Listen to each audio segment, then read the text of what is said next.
remember when I was cutting my teeth back in the late 1990s on the markets, there was something called the IPO. It was called, and that means initial public offering. Every single company that had a computer in reception was launching itself onto the JSE and making a lot of money. But it got itself a bad name because, of course, what happened in March 2000 when the NASDAQ collapsed and all those IT companies, or most of them anyway, went to the wall. Some of them stayed. But anyway, the IPO market, got a bit of a bad name again a couple of weeks ago when a small company called Facebook came to the market with much fanfare.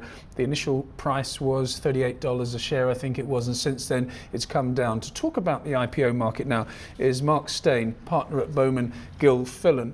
Mark, let's talk about that Facebook listing, that Facebook IPO first of all. Has it damaged the market at all, do you think? Yes, it has indeed, no question about it.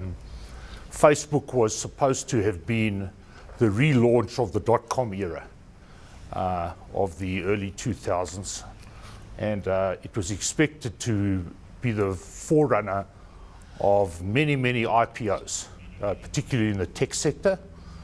Unfortunately, it turned out to be a damp squib, as we know, and that is still, and the market is still feeling the effects of that failure. Quite literally hundreds of IPOs, mainly tech stocks, have been pulled as a result of this fiasco. Yes, exactly. I think I might have called you Mark earlier on. Sorry, it's Carl Steyn. Carl, yes, who was at fault here? Was it the greed of the people behind the company? I mean, they've made enough money anyway, so I don't think it's that. Or was it the greed of the sponsoring brokers and the backers, the people that support the IPO process? I think it was a combination of both. But you're right, the inherent problem once again is greed, and it was greed that practically drew the world economies to their knees with the banking crisis a couple of years ago. Unfortunately, this was a little different. This was greed fueled by hype around what was, as I said, supposed to be the biggest IPO the world has seen ever, but particularly the biggest IPO since the dot-com bubble burst 10 years ago. I want to talk a little bit about how investors might be protected or otherwise when it comes to something like this, because it emerged in the 24 hours after the listing that there might have been some information that was leaked by the sponsoring brokers or the investment banks, whatever the terminology is, that wasn't given to the smaller investors, and there was a big hoo-ha about this. Can you explain what might have happened and what the legal implications might be? Yeah, well, the hoo-ha was all about a profit forecast. What happened was that Facebook revised its profit forecast down just a couple of days before the IPO was launched, and apparently this information wasn't disseminated throughout the market. So people are now claiming, and in fact a number of people are suing Facebook as a result of the lack of equality of information in the marketplace. So that's what it was all about. I must emphasize that Facebook and its advisors have subsequently been found to be innocent, if I can use that word, in this whole fiasco following a SEC, Securities and Exchange Commission investigation. So it would appear as if all the advisors are in the clear. Nevertheless, that is what happened, or that is what allegedly has happened. There have been at least 100 summonses now issued against Facebook. In fact, Facebook applied to court the other day to consolidate all these actions against them into one action. So the story is by no means over as yet, but it would appear as if the advisors are in the clear. Having said that, I must stress that both in the United States and South Africa, there is extensive law and regulation which governs this particular situation, and which is there to ensure that there is equality of information in the marketplace. So I find it very difficult to believe that advisors of the ilk of JP Morgan and Goldman Sachs would fall for such an would make such an elementary mistake. But stranger things have happened.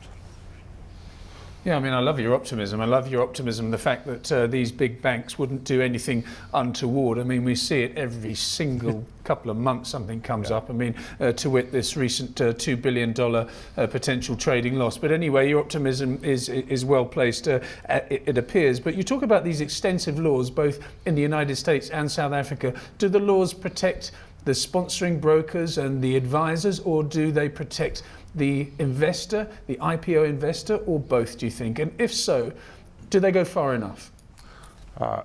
Well, these laws are there primarily to protect the investing public. They are geared towards that specific goal, no question about that.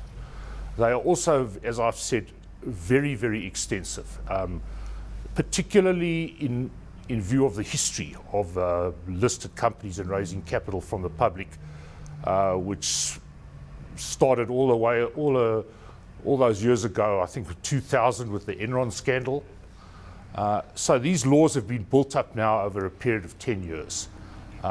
As I said, I find it difficult to believe that banks would be, not that I hold a banner for the banks, but I find it extremely difficult to believe that professionals who are skilled in these laws and do nothing else other than study these laws all day would allow their clients to get into this sort of a mess.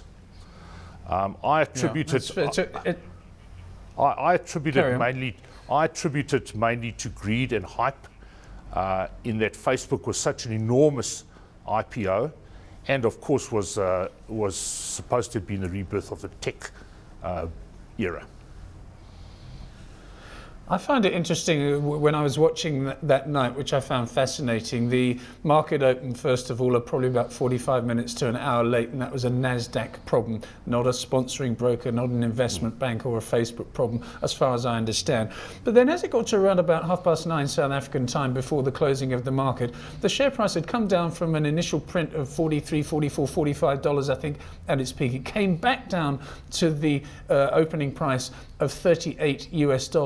And then that market was defended vigorously with billions and billions of dollars worth of purchases. And apparently, why would the sponsoring brokers, the sponsoring banks, the underwriters, if you like, be defending that price? Why not just let the free market prevail? I don't understand that process. Yeah, I must confess, I'm no expert at these things. The probabilities are that the underwriters had some sort of an agreement with the company that they would support the share price for a period of time. They get paid very, very handsomely for doing these things, banks, in terms of their underwriting fees, and it's certainly very, very common indeed for underwriters to agree to do so, to support a share price for a period of time. The rationale behind it is to introduce stability into the market in the first day or so of frenzied activities, of frenzied trading activities. So that's probably what happened. I don't think we should be put off by... just to close this, Carl, I don't think we should be put off as South African investors. Should a good company come to the JSE, we shouldn't be put off by the relative debacle that we've seen on the Facebook IPOs. Is that our closing message? Absolutely. South Africa's regulatory regime, certainly as far as dissemination of information is concerned, is very, very strong. We have a number of statutes which include the Companies Act, the JSE listings requirements, the Security Services Act, which are there for this specific reason, namely to protect the public whenever a public company goes to market to raise public money.